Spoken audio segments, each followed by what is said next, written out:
Bom dia, boa tarde, boa noite para você que está me assistindo. Hoje vamos falar sobre um fenômeno que vem se alastrando em proporções avassaladoras. Tudo começa com um simples transmissor. Uma pessoa que passa para o seu grupo familiar, que espalha para sua comunidade e rapidinho temos um grande número de pessoas contaminadas. Parece até o espalhamento de um vírus.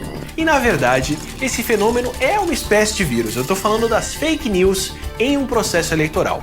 Essa divulgação de boatos e notícias falsas é letal para a democracia. Acaba com a reputação de pessoas idôneas, esconde a verdade sobre candidatos mal intencionados e no final todo mundo leva tempo para se curar dos efeitos. Então vamos combinar o seguinte? Tudo que você receber, verifique, confira a fonte, consulte as agências de checagem. Quem espalha fake news prejudica outras pessoas, a si mesmo e pode estar cometendo um crime. Se for fake news, não transmita. Justiça eleitoral, a justiça da democracia.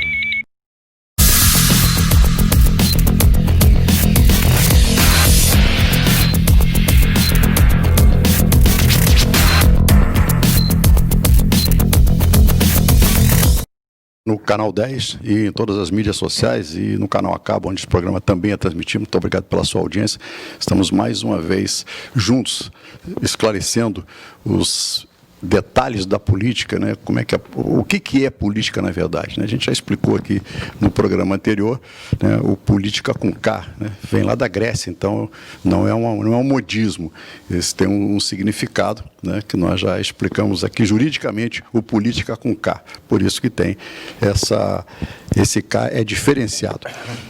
O Política com K, claro, ajuda você a tirar suas dúvidas e as pessoas estão escrevendo. Muito obrigado pela sua audiência, fazendo perguntas. Nós já vamos começar a esclarecer algumas coisas. Por exemplo, não adianta você procurar as zonas eleitorais, o TRE está fechado por conta da pandemia, mas eles atendem via WhatsApp. Você deve estar vendo aí na tela, né, os números de Cabo Frio da 96ª sessão, 22-2644-1209, que está aparecendo aí na tela, e 2643-6995. Em Cabo Frio. Em Araruama, a 92ª sessão, zona eleitoral de Araruama, 26657132. O Zap, eles atendem, você manda pelo Zap, você não precisa sair de casa, tem um conforto, e lógico, por conta da pandemia, eles não estão atendendo, mas você tira todas as suas dúvidas. Essa é a prestação de serviços do Política. Programa Política, na semana passada, nós trouxemos um time de especialistas, de jornalistas, publicitários, pessoas ligadas a marketing político, mas com experiências nacionais e internacionais, que deram uma verdadeira aula aqui. E nós temos uma lista de convidados já para os próximos programas, né? E o nosso convidado de hoje, né, preste bem atenção, no final do programa a gente vai revelar aqui os dois convidados da semana que vem. O programa vai ser transmitido às quartas e quintas e nós temos dois convidados sensacionais. Aguarde aí que você vai ver, né? Fique curioso. Nosso convidado de hoje vem de uma família de trabalhadores rurais, lá em Partido dos Alferes, né? Cidade do Tomate, uma pequena cidade do interior, junto com 9 irmãos, aí quando chegou aos 10 anos de idade, ele se sentiu incomodado, com 10 anos resolveu sair, cursou até a 3ª série e ajudar a família, né? Aliás, como a maioria das famílias brasileiras, né, as crianças acabam ajudando de alguma forma. Hoje, de uma forma até ingrata, né? Vendendo bala no sinal, enfim. Mas o cidadão, lá do Partido dos Alferes, resolveu buscar a vida. Largou a escola aos 10 anos, foi buscar o sustento da família, começou a trabalhar numa empresa chamada Charutaria Estrela Fluminense. E aos 15 anos, ele já conseguiu ser gerente, e aos 18 chegou a vice-presidente da empresa, que na verdade hoje seria CEO. Naquela época ele nem imaginava isso, que é o Chief Executive Officer, né, que hoje é uma nomenclatura internacional para quem chega ao cargo de presidência da empresa. Inquieto, chegou em Araruama em 1990, se tornou um empresário de sucesso, e aí, claro, né, chegou no ponto, os bons amigos começam a empurrar, dar sugestão, né, ele viu que a cidade que ele adotou não estava indo muito bem, disse, eu acho que eu posso ajudar, posso contribuir, posso dar uma força para melhorar o lugar que eu escolhi para viver. No ano de 2000, foi eleito o 23º prefeito da cidade de Araruama. Em 2004, reeleito. aliás, o único prefeito na história da cidade reeleito, e em 2008 encerrou o mandato. Vamos conversar hoje com Francisco Carlos Fernandes Ribeiro, prefeito de Araruama, Chiquinho da Educação. Obrigado pelo prefeito, obrigado por ter aceito o convite. O senhor começa uma série de entrevistas com os prefeitos e, claro, que o senhor tem uma história maravilhosa de sucesso. Muito obrigado pela presença. Eu que agradeço. Primeiro, dar uma boa noite a todos que estão nos acompanhando. Bom, amor, obrigado aí pelo convite. Espero contribuir um pouco com a nossa experiência. A gente sempre fala aqui no programa exatamente dessa experiência, né, que os mais novos deveriam, aliás, como fazem os orientais, sempre buscar nos monges, buscar nas pessoas mais experientes, né, mais antigas, porque tem uma bagagem. E, na verdade, falta um pouco de humildade aos novos, de entender o seguinte, eles já fizeram a parte mais difícil, é só perguntar como é que faz. É isso, prefeito? Olha, eu acho que o caminho é esse, né? Como eu aprendi com meus pais, mesmo tendo saído de casa cedo, eu lembro muito bem de uma colocação do meu avô.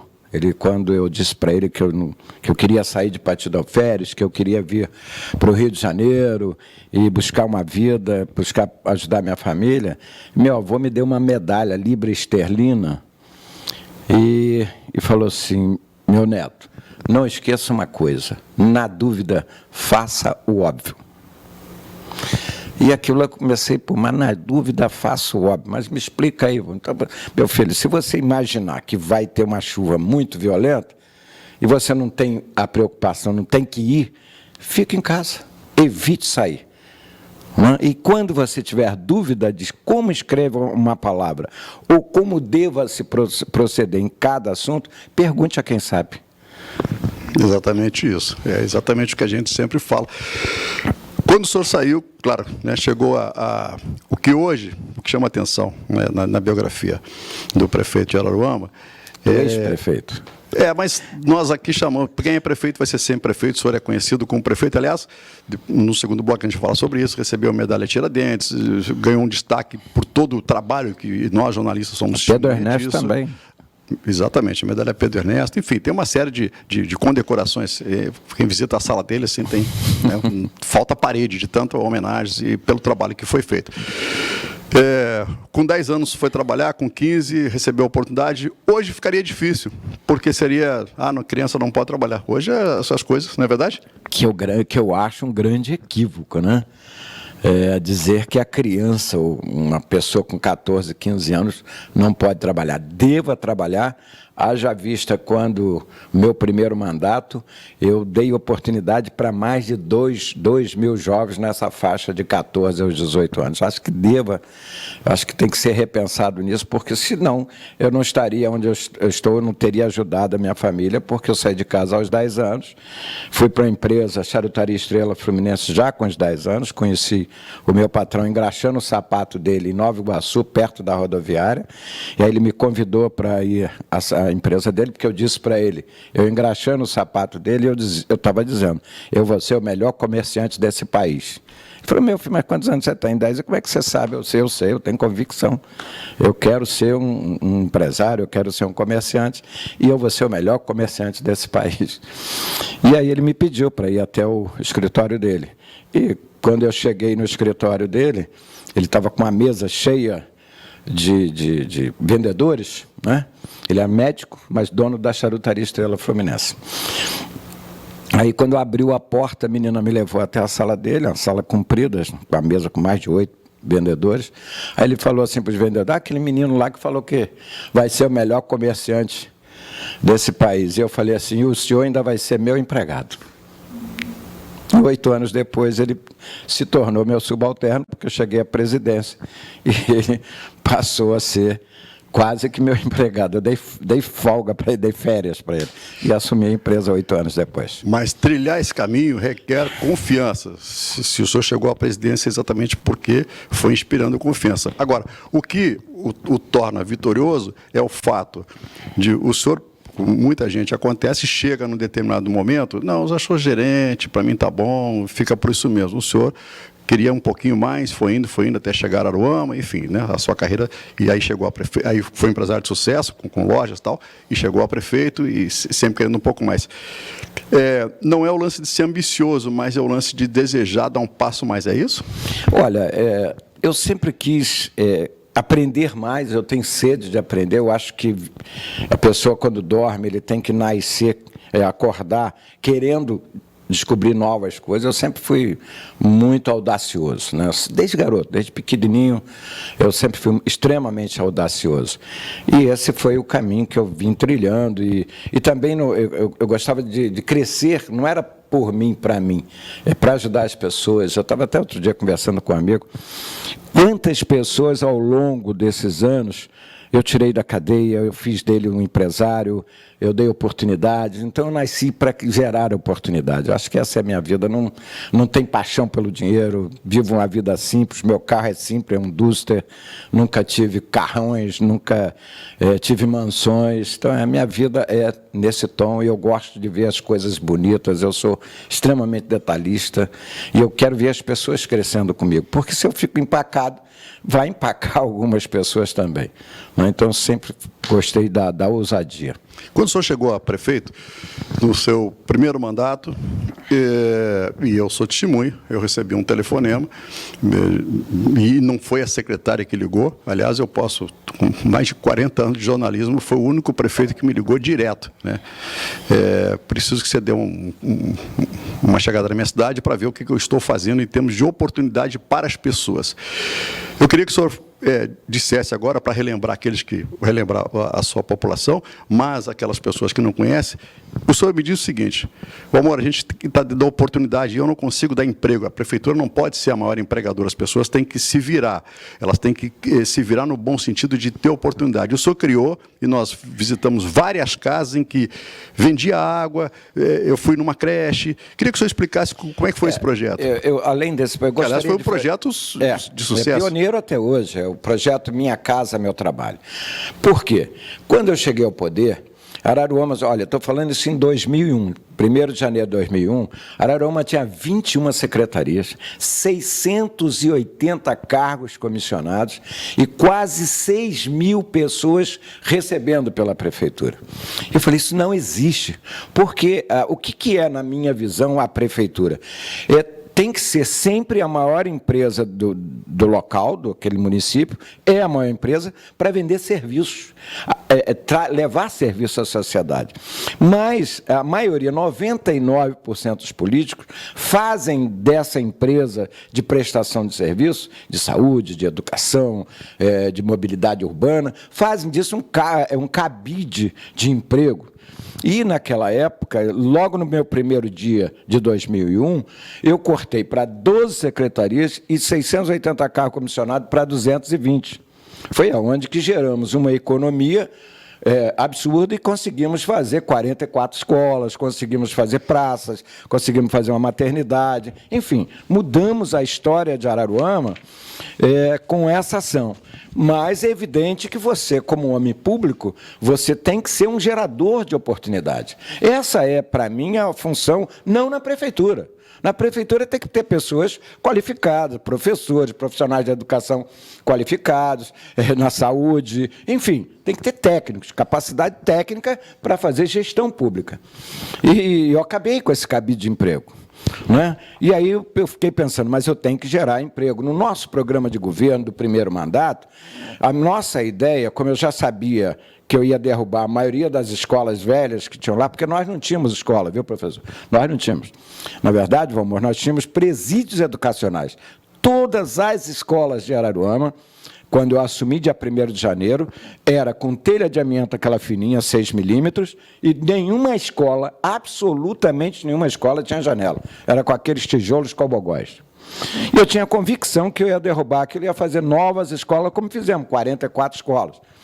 E alguns daqueles prédios, a intenção, estava no meu programa de governo, transformar aqueles prédios velhos, antigos, em cooperativas. Cooperativa da costura para vender para a própria prefeitura, cooperativa do alho, cooperativa de vassouras, enfim.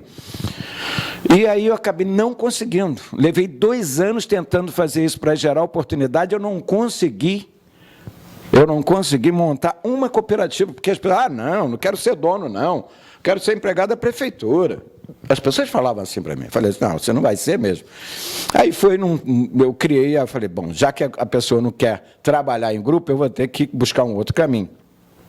Foi aonde que eu criei o projeto Minha Casa, Meu Trabalho, que para mim é um dos maiores projetos que eu já vi na história desse país e, infelizmente, nenhum prefeito da região teve a capacidade de buscar experiência nesse projeto, porque esse projeto é transformador.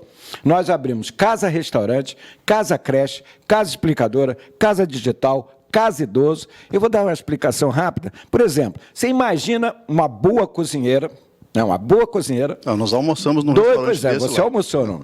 2, 3 anos desempregada. E com em um mês você transforma aquela casa num restaurante e aquela mulher que era empregada vira uma empresária e a obrigatoriedade de gerar 2 empregos, porque ela tem que ter uma assistente de cozinha. Sem dúvida. E tem que ter uma atendente. Então, nós abrimos 48 casas-restaurantes. Se você botar na média de 3, você vê que a gente gerou aí quase 150 empregos, num projeto simplista, porque o que entrou, a prefeitura naquela época não entrou nem quase com nada, a não ser... facilitar a vida das pessoas. Facilitar, porque a gente buscou naquela época com a Skin Cariol uma parceria, eles deram um fogão industrial, deram mesas, cadeiras, a prefeitura só fez o prato, você deve lembrar que era personalizado, claro, sem dúvida. Prato personalizado, e os copos, só os talheres. Porque o resto, a parceria pública-privada foi uma das primeiras PPP que deu certo nesse país.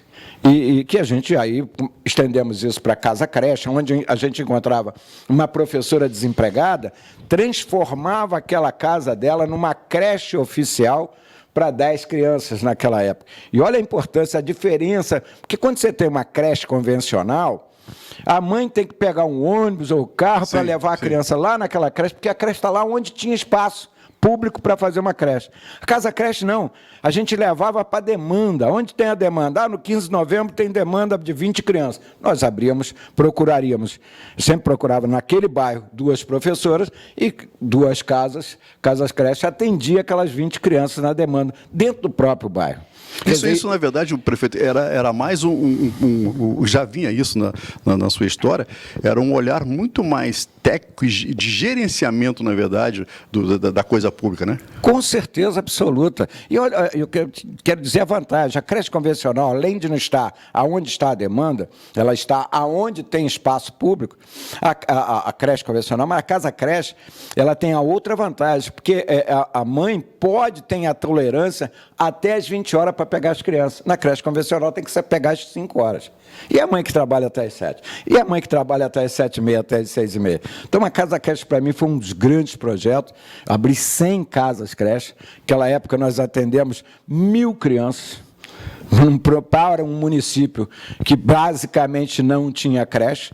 Foi um projeto extraordinário. Fizemos isso também, casa explicadora, casa digital, como diz, casa idoso. Era mais ou menos o mesmo conceito. Sim, é só multiplicar. Era o mesmo conceito a casa idoso da creche, porque você tem um idoso em casa, já não sabe mais tomar o remédio.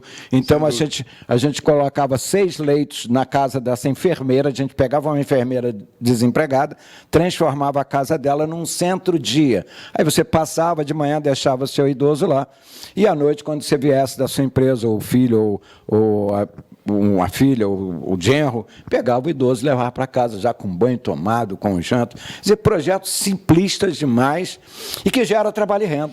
Quando o senhor entrou na prefeitura, Araruama tinha 82.800 moradores. Isso lá em 2000, né? E agora tem 134.293, ou seja, e aí eu sempre comento o seguinte, né, jornalisticamente, a gente trabalha com números, com estatística, ninguém se muda, são 50 mil pessoas num prazo de 10, 12 anos, ninguém se muda para lugar ruim, né, prefeito?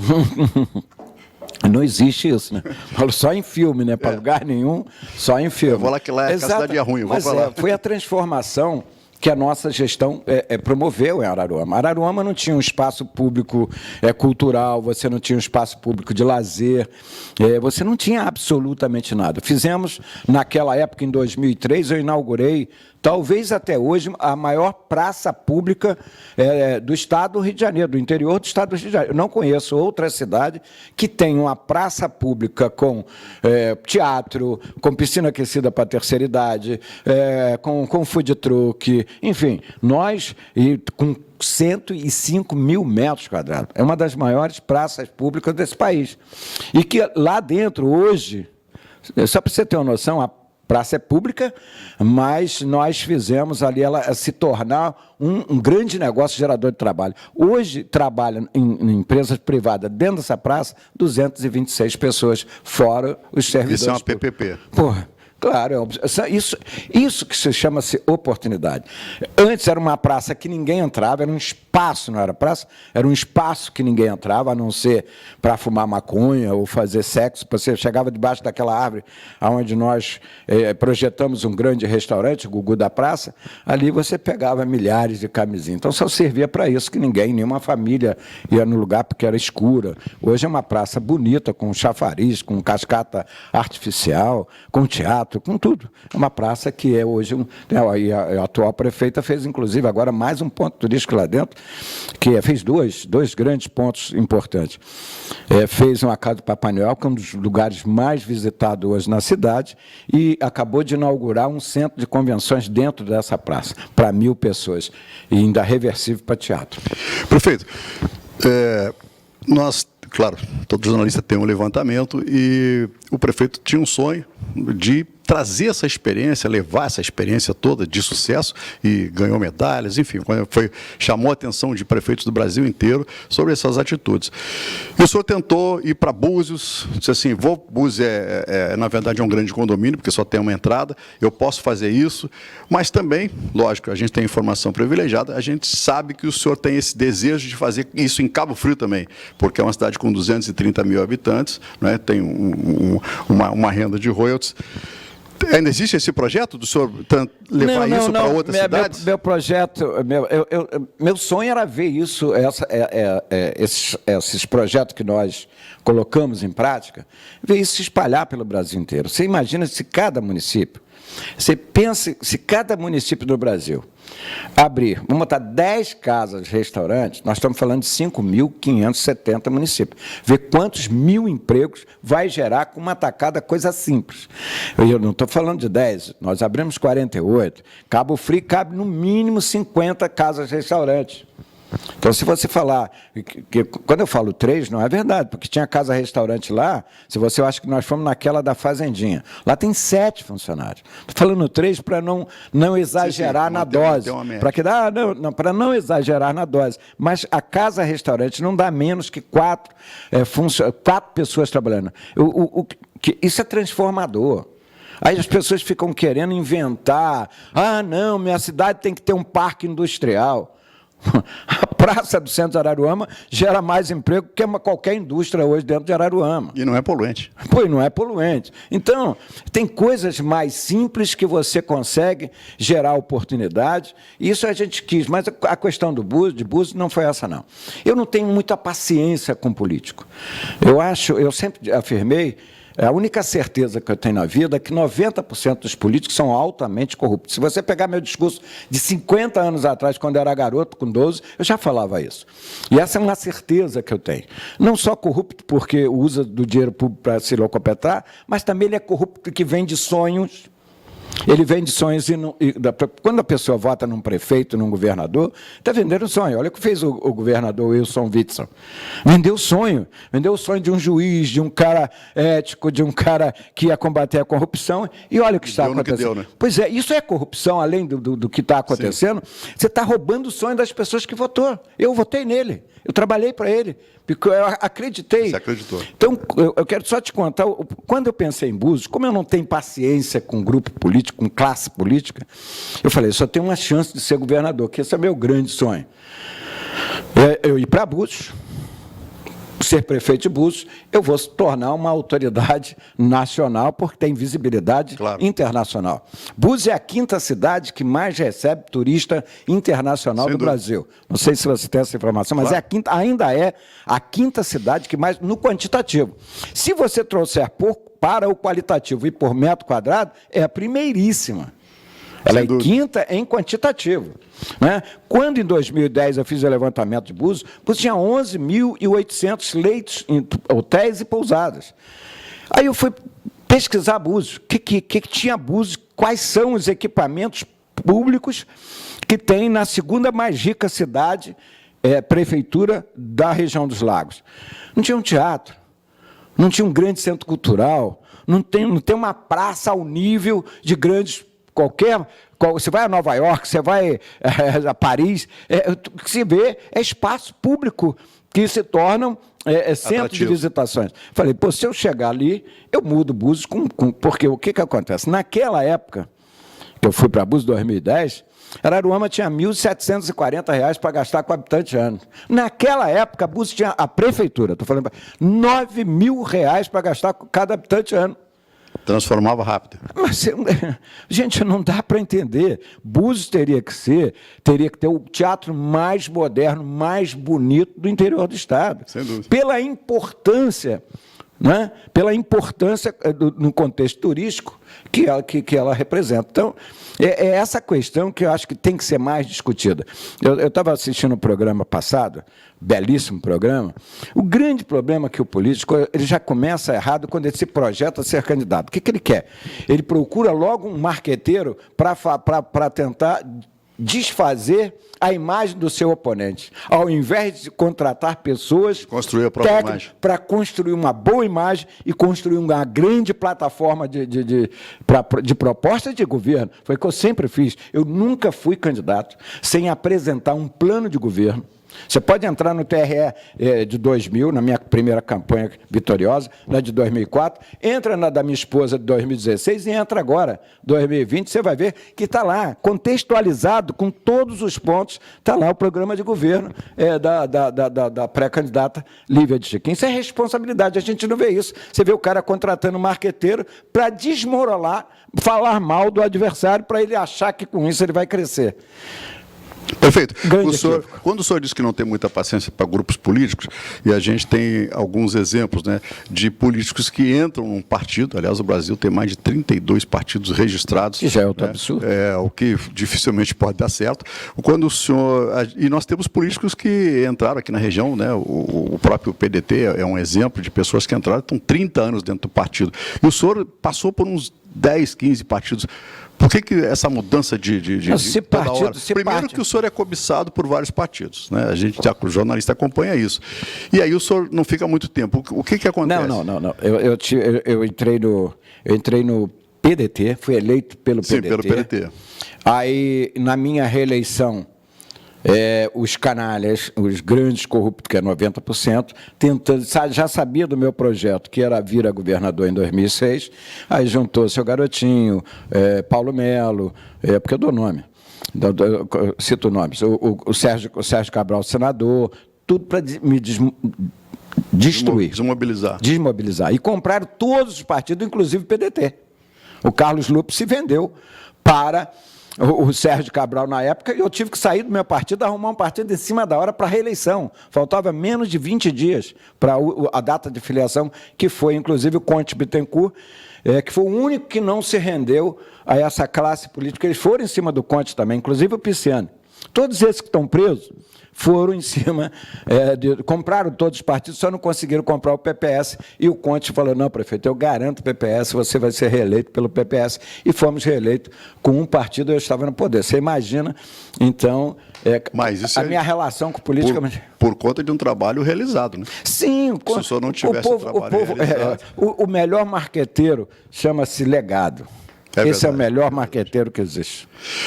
Política, trazendo, claro, sempre muitas informações. Nós iniciamos uma série hoje aqui com o prefeito. Semana que vem, ao final do programa aqui, eu vou anunciar os 2 prefeitos que estarão, ex-prefeitos, que estarão aqui no programa na próxima semana. A gente vai fazer um breve intervalo e, na volta, traremos outro convidado aqui para continuar esse grande bate-papo no Política com K.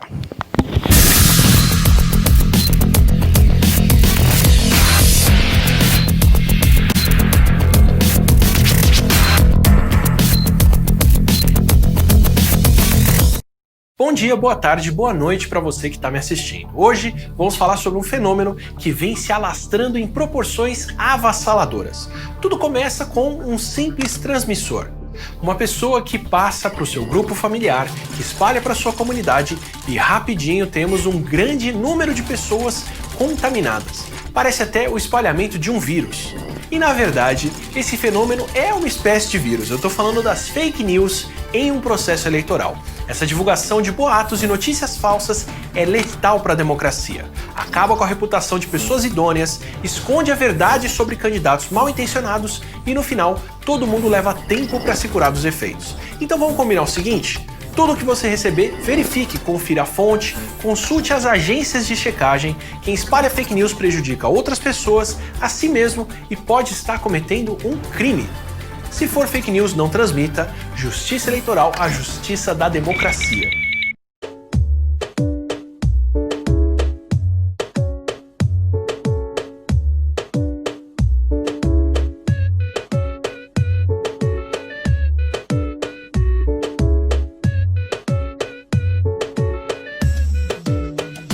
Oriental VIP, seu programa adulto na Cabo Frio TV, canal 10.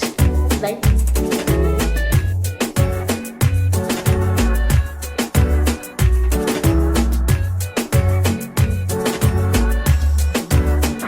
Oriental VIP.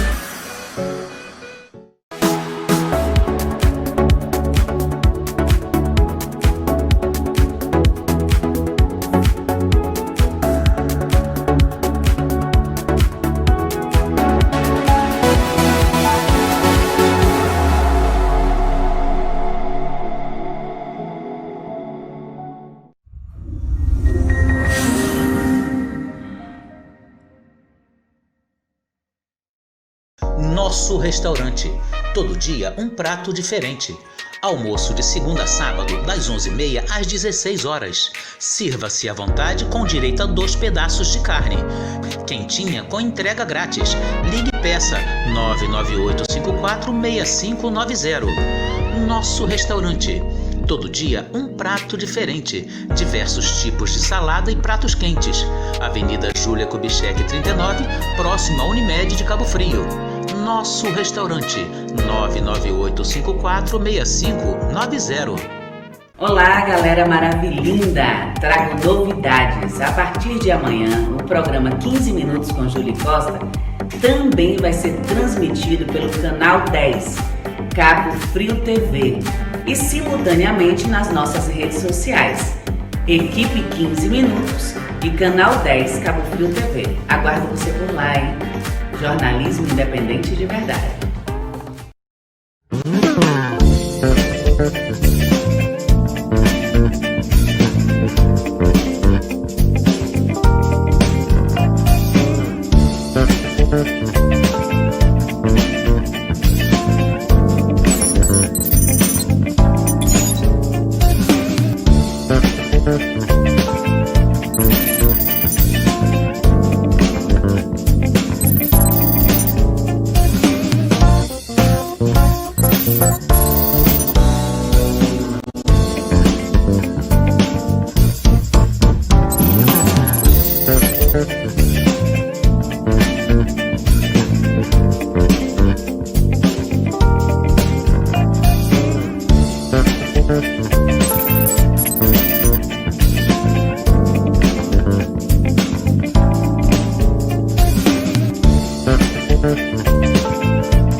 Seu carro quebrou? Mendonça Auto Center é a solução. Mecânica especializada em carros nacionais e importados. Precisando trocar os pneus? Mendonça Auto Center é a solução. Pneus originais e remoldes em até 4 vezes no cartão. E também tem balanceamento e alinhamento. Procura peças para o seu carro nacional ou importado? A solução é Mendonça Auto Center, no Vinheteiro, ao lado do Posto Estrela d'Alva. Ligue 2625-8846. Mendonça Auto Center. Certo. Adorei isso aí. 5, 4.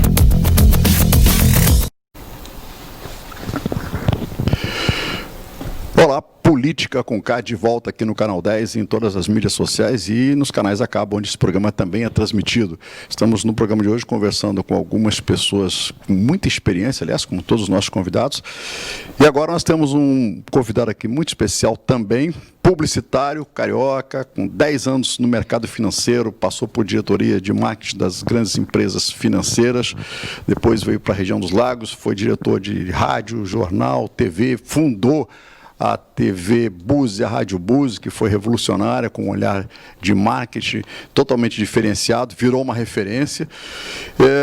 E depois entrou, claro, que sempre esteve ligado à área de educação. Foi diretor de universidades, já viajou para o Brasil, para o exterior, buscando informações. Esteve recentemente na Europa, em Portugal, nos Estados Unidos, trazendo informações de como é que funciona a parte de educação, né? E, claro, que para fazer uma dupla com o Chiquinho da educação, tinha que trazer alguém ligado à educação. Hoje ele é gestor do ensino superior digital da Universidade Estácio, uma das maiores do país. Conversando com o Alexandre Manhãs. Obrigado, Alexandre, por ter aceito o convite, participar desse grande bate-papo aqui. E o tema agora, nesse segundo bloco, claro que a educação, tanto você quanto o prefeito dominam isso como ninguém. Obrigado, Alexandre. Eu que agradeço a gentileza. Boa noite, Valmor. Boa noite, prefeito. Boa noite a todos. Eu, antes de começar, Valmor, quero trazer um abraço especial do nosso diretor-geral, Fernando Shoa. Obrigado, Fernando. Que ele, com certeza, está nos acompanhando. Ele está lá no nosso outro polo, lá em Franca, Sim. no interior de São Paulo. Eu estou aqui no polo Gamboa. Então, ele pediu que eu mandasse esse grande abraço para você. Obrigado, Fernando, é um grande amigo. A gente se encontra nos lugares mais adversos, assim, de repente o Fernando aparece, né? Ou está nos Estados Unidos, ou está em São Paulo, foi diretor da Sky e agora está abrindo novos polos da Estácio. Alexandre, o Alexandre está trazendo uma informação importante, que a pandemia, estamos em período de pandemia, e claro, aí algumas pessoas estão perguntando aqui, a nossa produção está dizendo, por que vocês estão sem máscaras? Por uma razão muito simples, todos os protocolos de segurança estão sendo aplicados aqui no estúdio da TV, por isso que nós estamos sem máscaras, né? Porque já se seguiu as orientações das autoridades de saúde.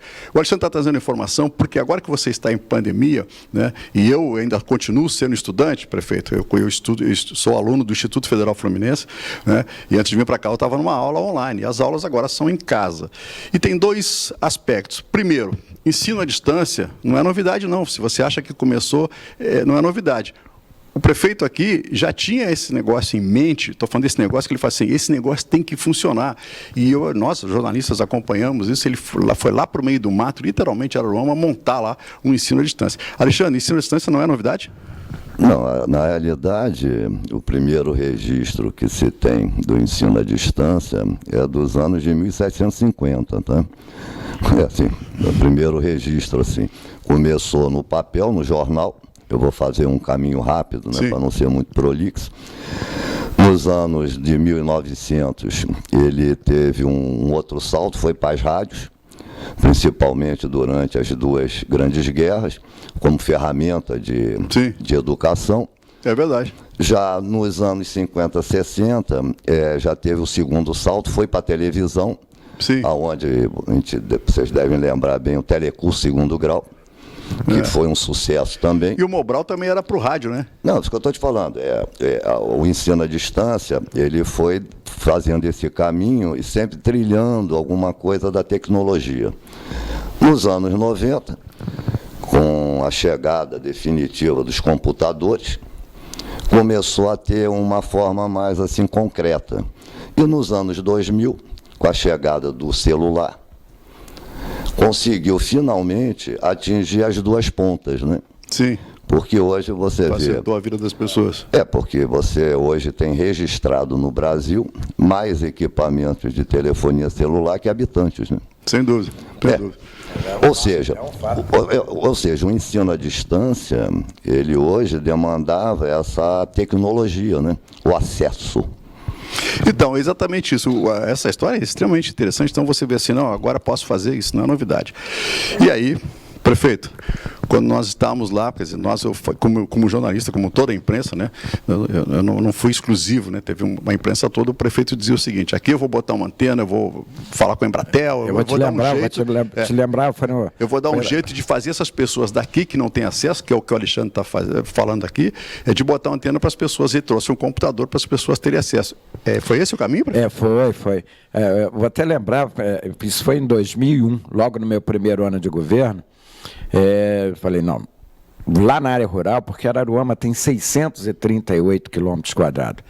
Tirando Silva Jardim, que não pertence à região dos lagos, lá tem 980 quilômetros quadrados. Araruama, da região dos lagos, é a segunda prefeitura mais pobre, mas é a primeira com maior extensão territorial. Sim. E a área rural nossa compreende aí 500 quilômetros quadrados. Lá na Sobara, por exemplo, não tinha a menor chance.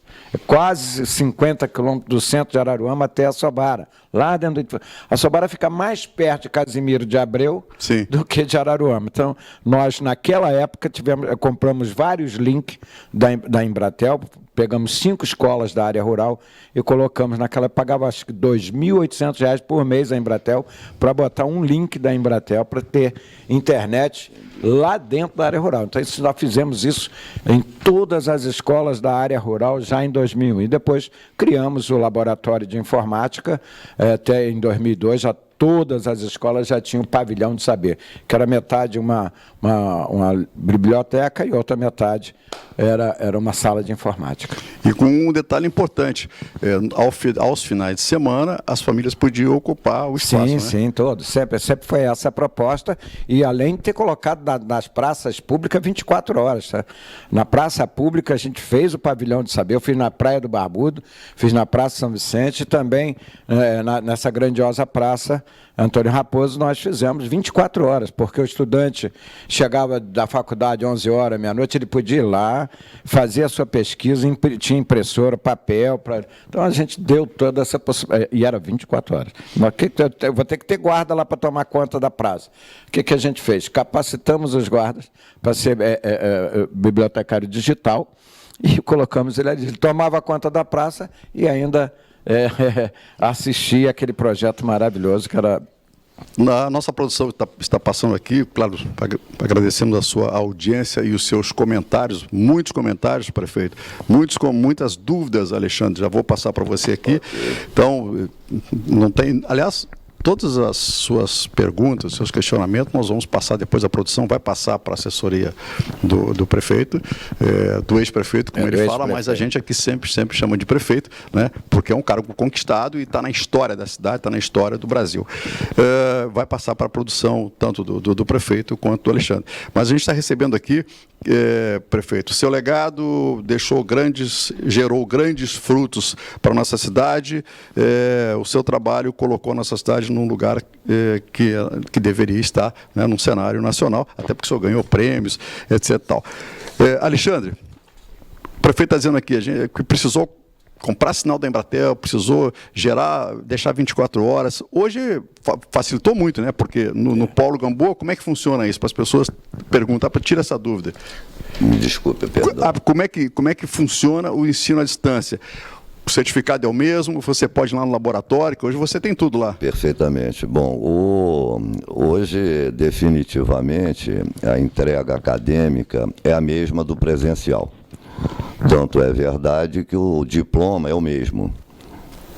Sim. Exatamente o mesmo. Se você fez administração de empresa presencial, você fez a distância, você vai receber o diploma absolutamente igual. Do MEC? Do MEC, da Estácio, da universidade. Sim, mas referendado pelo MEC. Do MEC é a Estácio, que é considerado, foi chancelado agora pelo MEC como a melhor universidade de ensino à distância do Brasil. Quer dizer, isso é um orgulho, né? Pela excelência acadêmica que ela disponibiliza. Mas o ensino, é o que eu falo sempre, às vezes as pessoas me perguntam, a pessoa que vai fazer o ensino à distância tem mais empenho? Eu falo que não. Qualquer coisa na vida, se você tem que ter empenho e determinação, como o prefeito falou mesmo. Então, tanto no ensino à distância como no ensino presencial, empenho e dedicação. O ensino à distância lhe dá prerrogativa, que quem faz o presencial, você vai escolher de manhã, tarde e noite, para estudar, vai ter que ir naquele local. No ensino à distância, quem faz o tempo é você, pode ser de manhã, tarde, noite, de madrugada. Você tem acesso a isso. E com todas as plataformas, hoje você acessa celular, tablet, Sim. computador. Mas se precisar de uma assistência, vou lá no polo, É isso que eu como falo. é que faz? O ser humano, nós somos sociais. E nós temos, o aluno tem o porto seguro dele, que é o polo. Todo dia eu estou lá, eu saio um pouco mais por outras atividades, mas nossa coordenadora acadêmica, Aldira, todo dia ela se encontra lá. Quer dizer, se você precisa de alguma orientação. E falando em estudar, nós temos um laboratório de informática. Tem alunos que gostam de ir lá estudar. Sim. Pode ser em casa, pode ser em qualquer lugar. O ensino à distância hoje, na realidade, é uma opção. Tanto é, para você ter, eu vou te dar um número hoje. O ensino à distância disponibiliza mais cursos que o presencial. Você tem quantos cursos? 150. Eu estou falando assim, de modo geral, estou falando do macro, tá? Hoje a oferta de cursos do ensino à distância é maior que o presencial. O número hoje de alunos matriculados está quase equivalente, tá? E se você fizer com percentual, nesses últimos 3, 4 anos, o volume de ingresso de alunos no ensino à distância é gigantesco. Claro. Por essas facilidades. Quer dizer, é o mesmo, excelência acadêmica é o mesmo, a entrega, como ele chega, é o diferencial. Sim. Porque o que faltava no ensino à distância, na realidade, era interatividade, né? Sim. O que eu digo assim, as pessoas falam às vezes, mas será que o ensino à distância é difícil? Eu costumo fazer uma analogia simples, obviamente. É um grande WhatsApp. Sim. Onde você manda vídeo, recebe vídeo. Manda áudio, recebe áudio. Manda texto, recebe texto. E se apertar o botãozinho, nós falamos, né? É verdade. Quer dizer, o que acontece hoje em tecnologia, assim, voltando a falar no ensino à distância, é que ela é autoexplicativa, é intuitiva. Sim. Quando você pega o WhatsApp, quero falar, tem um microfonezinho, né? Aí Sim. você aperta ali. Quero falar, aperta. O ensino à distância hoje, com esse volume de tecnologia, transformou isso numa ferramenta espetacular de simplicidade. Você vê, Ficou fácil. Trazer para você ver como é que a tecnologia, você que é estudante de gastronomia, eu acabei de... Eu acabei... Não, para você ter uma ideia, você vê os limites, né? Agora tem aroma digital em tablet. Que maravilha. É um negócio assim... Não, aroma, quer dizer, você quando no próximo programa, provavelmente você vai evoluir para a televisão, né? Claro. Próximo programa, você cozinhar, nós vamos ter o aroma, né, dos teus pratos, né? Vai ser um Está começando a ficar muito interessante. Deixa eu fazer um breve intervalo e já volto aqui com política.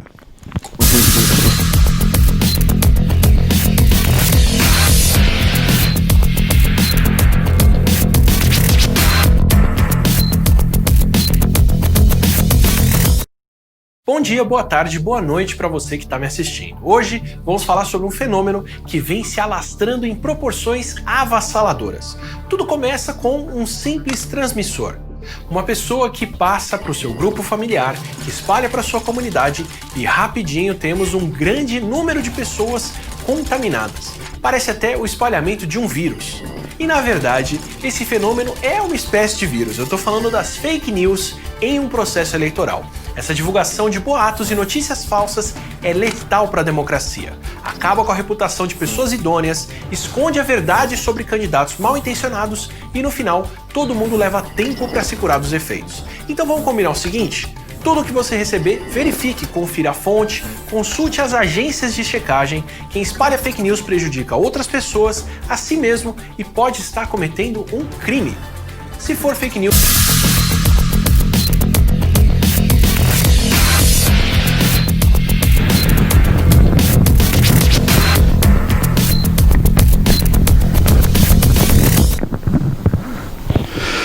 Política com K, de volta aqui no Canal 10 e em todas as mídias sociais e nos canais a cabo, onde esse programa também é transmitido hoje, conversando com o Chiquinho da Educação. O tema hoje aqui é Educação, ex-prefeito de Araruama, aliás, o único prefeito que conseguiu 2 mandatos, conseguiu se reeleger na história, foi o 23º prefeito de Araruama, e deixou um legado na história da educação de Araruama, colocou a cidade num outro patamar. Hoje a educação, de acordo com o IBGE, está em 30º lugar entre as 92 cidades do estado do Rio de Janeiro. Alexandre, as pessoas estão perguntando, tá aí, o EAD, legal, o prefeito já fazia isso lá no ano 2000, né, com todas as dificuldades, sinal da Embratel, enfim, hoje facilitou muito. Como é que faz? Tem vestibular? Tem que se inscrever? Como é que é isso? Bom, quer dizer, o programa hoje caiu exatamente em cima de uma grande oportunidade, né? O programa, estamos ao vivo, as pessoas estão perguntando isso. Eu vou te dar um exemplo agora de acesso, né? Estamos falando de acesso. Amanhã, dia 18 de setembro, dia 19 de setembro, dia 20, ou seja, sexta, sábado e domingo, nós, Estácio, Polo, Gamboa, vai acontecer um mega vestibular. Só para você ter uma ideia da oportunidade, esse mega vestibular, para quem fizer esse vestibular nesses próximos 3 dias, todos os cursos, eles vão estar com 70% de desconto no primeiro semestre e 60% de desconto até o resto do curso. Eu vou pegar um exemplo aqui, clássico, pedagogia. Pedagogia, se você fizer amanhã, sábado e domingo, depois eu vou explicar o mecanismo. R$ 107,00, vamos lá. Nós estamos falando de R$ 3,00 alguns centavos por dia. É um saco de pipoca. Assim, quer dizer, dizer que você não tem tempo e dinheiro, esse paradigma cai. Tempo você já tem. Sim. Você na distância tem. Estamos em pandemia. E educação, ele não é gasto nem despesa. Educação é investimento. Quer dizer, você vai investir no maior patrimônio, que é você mesmo. Eu estou dando um exemplo. Você imagina você ter acesso agora a um ensino superior de excelência, que é a Estácio. R$ 107,00. Até o final do curso? No primeiro semestre, 70% e 60%. Isso vai para 130 e poucos reais. Assim, eu estou dando um exemplo de pedagogia. Maravilha. Maravilha. Não, e agora, em função que você falou da pandemia e de todos esses mecanismos de evolução, todo o procedimento que você pode fazer agora, até a prova, você faz em casa, tá? Que maravilha. Prova também? É o que eu estou falando para você. Criou-se um mecanismo. Tem um mecanismo que você não consegue passar de fase, porque minha filha está fazendo isso. É o que eu falo para você. Eu estou fazendo isso. É o que eu estou falando para você. É espetacular. E o mecanismo é super simples. Vou passar para vocês. Portal Estácio. Vai aparecer logo, só clicando. Vai pedir o estado, Rio de Janeiro, cidade Cabo Frio. Você vai localizar lá, Polo, Cabo Frio, Gamboa. Clicou, você entrou dentro da Estácio. Você vai fazer a sua inscrição, vai marcar a sua prova com o horário da sua prova, vai fazer a prova, tem um critério de segurança, obviamente, claro. Vai mandar a sua prova, entre um período entre 1 hora e 1h30, você vai receber a informação que você passou, tudo, envio de documentação, geração de boleto, tudo. Agora, é como eu disse anteriormente, somos sociais. Se você quiser fazer lá no Polo, pode também. Que, aliás, fica no Costa Azul Clube, que é um belíssimo lugar, né? Isso aí é uma outra... indiscutível. É um outro espetáculo, né? A localização, como diz nosso diretor-geral, que ele gosta, no coração de Cabo Frio. É verdade. Nós estamos no centro, né? Prefeito, o Francisco Ribeiro virou Chiquinho prefeito e virou Chiquinho da educação, porque ele sempre foi obstinado por ensinar, por ajudar as pessoas e por ter essa educação. Aí colou essa história da educação. O senhor continua com essa bandeira da educação? Olha, enquanto eu continuar vivo e na política, eu só estou na política pela educação. Isso foi sempre... Eu costumo dizer que eu não era nem para ser eleito com o discurso que eu fui para o Palanque em 2000. Porque Araruama, como ainda está entre as 10 prefeituras mais pobres do estado, Só para você ter uma noção, Araruama tem hoje R$ 2.400 a prefeitura para gastar cada habitante ano. Iguaba ali do lado, que todo mundo pensa que é mais pobre, tem 4.200. Cabo Frio tem 4.500, Búzios tem 9.000. Saquarema 6.000 por habitante ano. O orçamento de Araruama esse ano é 390 milhões. 330 milhões. 330 milhões. Que são receitas líquidas correntes. Mas é um orçamento muito pequeno para a complexidade. Sim. Para a complexidade que você vive. Então, na verdade, quando eu me posicionei, eu dizia no palanque, olha que naquela época as ruas, 99% era de chão. E eu dizia assim, quem está embaixo, que está pensando que eu vou calçar a sua rua, não vote em mim. Porque eu não vou ficar com a cara vermelha. Enquanto eu não fizer da educação de Araruama uma referência, eu não colocarei um palmo de asfalto. Esse era o meu discurso bem incisivo, bem forte.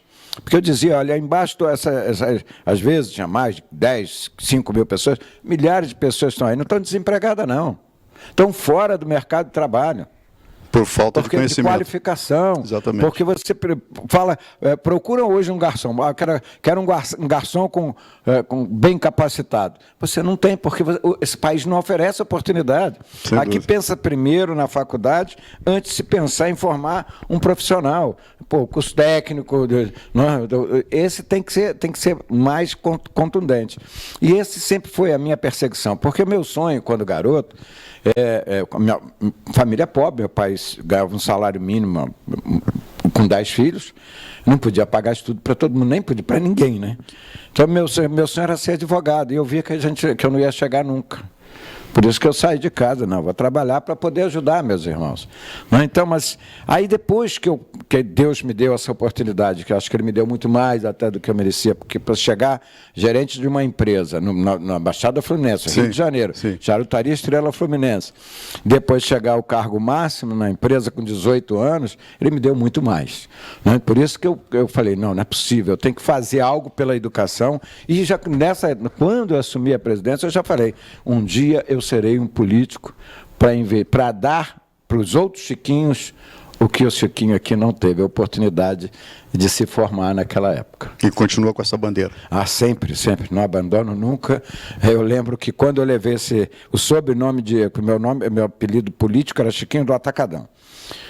Foi no dia 12 de outubro de 2005, quando eu inaugurei a segunda unidade de escolas no planeta de formação de grandes gênios, uma MBA para crianças de 3 a 6 anos, que só tem hoje, de novo, só em Xangai, porque o prefeito que me sucedeu acabou. Contratamos, naquela época, a Fundação Getúlio Vargas para pegar 20 professores para inaugurar a escola que foi, no meu governo, meu filho estudou lá, né? Uma escola de formação de meninos e meninas dos 3 a 6 anos para se tornar homens e mulheres de negócio. Então, a gente capacitou os professores da rede pública, os efetivos, com a Fundação Getúlio Vargas, e fizemos 20 suítes educacionais. Então, cada sala tinha 6 vasos, tinha 6 chuveiros, tinha um espelho de cada sala. São suítes educacionais. Não sei se você chegou a visitar, acho que você foi no começo. E que eu vi isso em Xangai, na China, e eu achei aquilo extraordinário. E, infelizmente, o prefeito que me sucedeu acabou com essa escola, que era a Escola Mário Revelli. No dia da inauguração, tinha várias autoridades, desembargadores, e, inclusive, teve um desembargador que pediu a palavra e falou, senhor, enquanto o senhor estava falando, eu fui olhar, isso não existe em lugar nenhum no mundo. Eu falei, não, existe em Xangai, mas o senhor não pode mais ser chamado de Chiquinho do Atacadão. Na sua veia corre o sangue e a educação. Então, eu peço ao povo aqui, devia ter umas 6, 7 mil pessoas na inauguração, peço que esse povo nunca mais lhe chame, apesar de o senhor fazer educação por atacado, mas que não lhe chame mais de Chiquinho do Atacadão, e aí ficou Chiquinho da educação. Aí eu comecei a chorar, minha mãe também, o povo quase todo chorando, fez todo mundo chorar. Foi o... Como é que é o nome dele, rapaz? Até que era da infância, da juventude, naquela... Ciro Darlan. Entendeu? Então pegou. Depois eu fiz um programa nacional do PL, de 18 minutos em rede nacional, já como Chiquinho da educação. Alexandre, tirando a dúvida das pessoas, você estava falando do Costa Azul Yacht Clube, onde tem o Paulo Gamboa.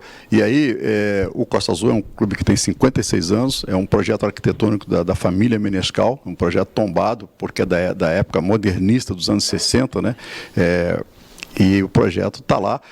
Hoje dificilmente se faria aquele clube daquele formato naquele lugar, mas é um projeto belíssimo, né? Está lá, tem 300, 400 sócios, o Costa Azul Yacht Clube com 56 anos. E tem no seu dispositivo dentro do clube esse viés da educação. Lá tem várias escolas, tem escolinha náutica, escola de natação, handebol, enfim, tem uma série sempre na educação, prefeito, sempre. Então, o clube é fortalecido por conta disso. E por conta disso agora tem a universidade, já está lá 2 anos, né? Nós estamos completando agora, esse mês, 2 anos de parceria, de sucesso absoluto. Não só no relacionamento, por afinidade, né? Um clube muito sério, muito organizado, uma seriedade, uma gentileza, que é um negócio espetacular. Além, é claro, da beleza natural, porque é um negócio... Eu, por exemplo, sou um privilegiado, eu poder todo dia, você imagina, eu abrir a minha sala, que eu dou de frente com o quê? Com aquele gramado perfeitamente cuidado, com o canal do Itajuru, né, moldurado por Cabo Frio, e o nosso aluno tem essa mesma sensação. Só para você ter uma ideia, nós temos 10 alunas de Macaé.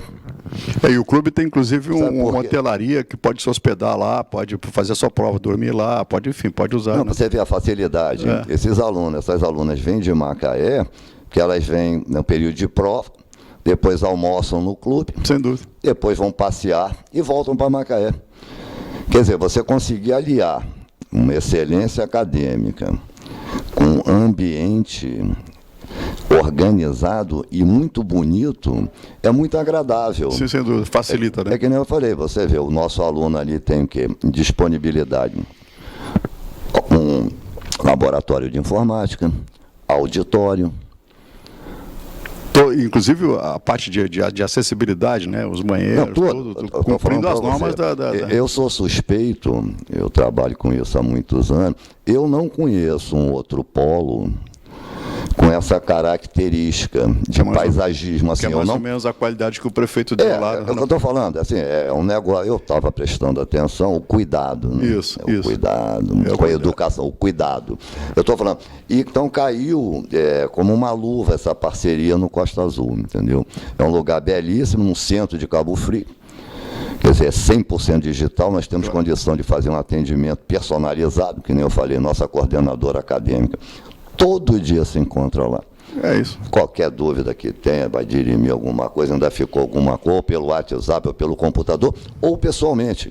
É que nem eu te falei, o ensino à distância hoje é uma opção.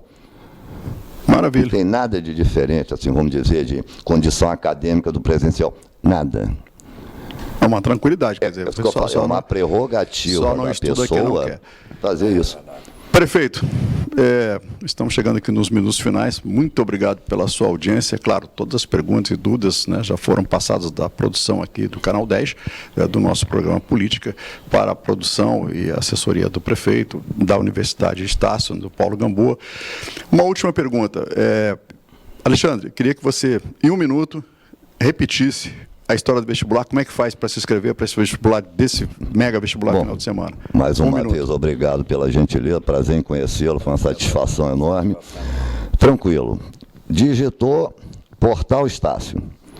Vai aparecer ali para selecionar estado, Rio de Janeiro, cidade Cabo Frio, que clicou no Polo Cabo Frio Gamboa, você entra e tem toda a explicação que eu te falei. Você faz a inscrição, tem acesso ao curso, conteúdo programático, o valor, vai marcar sua prova, tudo, vamos gerar boleto, vamos. Em casa. É o que eu digo, aonde você quiser. Tá bom?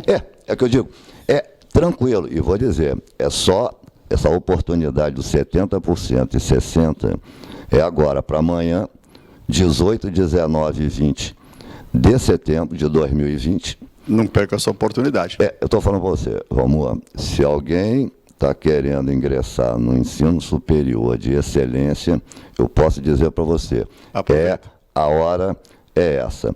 e com essa tranquilidade. Isso é o mais importante. A tranquilidade. Muito obrigado. Prefeito Francisco Ribeiro. Prefeito, 1 minuto, obrigado pela sua presença, mas eu queria que o senhor falasse agora, claro, a gente já conhece a história do prefeito, e eu sempre costumo dizer o seguinte, que os nossos convidados têm tanta história que eles, quando eles vêm aqui no programa, já deixam agendado para uma próxima oportunidade, mas eu queria que o senhor desse essa notícia, né, para o nosso assinante, para o nosso telespectador, que é esse sonho do senhor ser governador do estado do Rio de Janeiro. Está aceso? Está aceso, mais do que nunca. Eu não vou, enquanto eu tiver vida, eu vou brigar por isso, ainda mais agora, depois dessa recepção. No Rio de Janeiro está um negócio tão terrível que não se passa mais a faixa, estão se passando a tornozeleira. Nós temos que recuperar o Rio de Janeiro, está um absurdo. E a gente tem que. Porque o Rio é a porta de entrada desse país, principalmente no que se tange turismo, de entretenimento, de lazer, não de negócios, que aí, evidentemente, é São Paulo. Mas eu acho que o estado do Rio de Janeiro merece uma gestão séria, consciente, equilibrada e com planejamento. É o que eu queria deixar para as pessoas. Eu fico muito triste quando eu vejo, eu ouço alguns políticos dizer que está se gastando muito em educação, que vai cortar a verba de educação. Como disse o Alexandre aqui, essa figura simpática, educação não é gasto, é investimento, pelo amor de Deus, gente. Educação não é só, você não está dando conhecimento à pessoa, você está dando um capital intelectual, é o maior capital que o ser humano tem, é o conhecimento. Quando você oferece uma educação consistente, uma educação séria, essa oportunidade, você está dando para a pessoa um enriquecimento que ninguém tira dele, é o único patrimônio que ninguém lhe tira, vai para o caixão com você, que é o seu conhecimento. Então, eu espero que os governantes tenham essa responsabilidade. E eu deixo aqui aquela frase que eu criei assim que eu tomei uma decisão aos 18 anos de um dia ser político. Educação, espinha dorsal de transformação de uma sociedade. Não há outro caminho. Boa noite, muito obrigado, bom humor. Obrigado a todos, obrigado ao Alexandre, obrigado ao prefeito Chiquinho da Educação e você que assinou, você que participa aqui do nosso programa, você que manda a sua sugestão de pauta. Aliás, a gente recebeu aqui uma lista, né, não vai dar tempo de entrevistar todos os candidatos e prefeitos, né, por conta desse curto prazo eleitoral, mas nós estaremos aqui nas eleições de 2020. Política continua aqui com você. Até lá.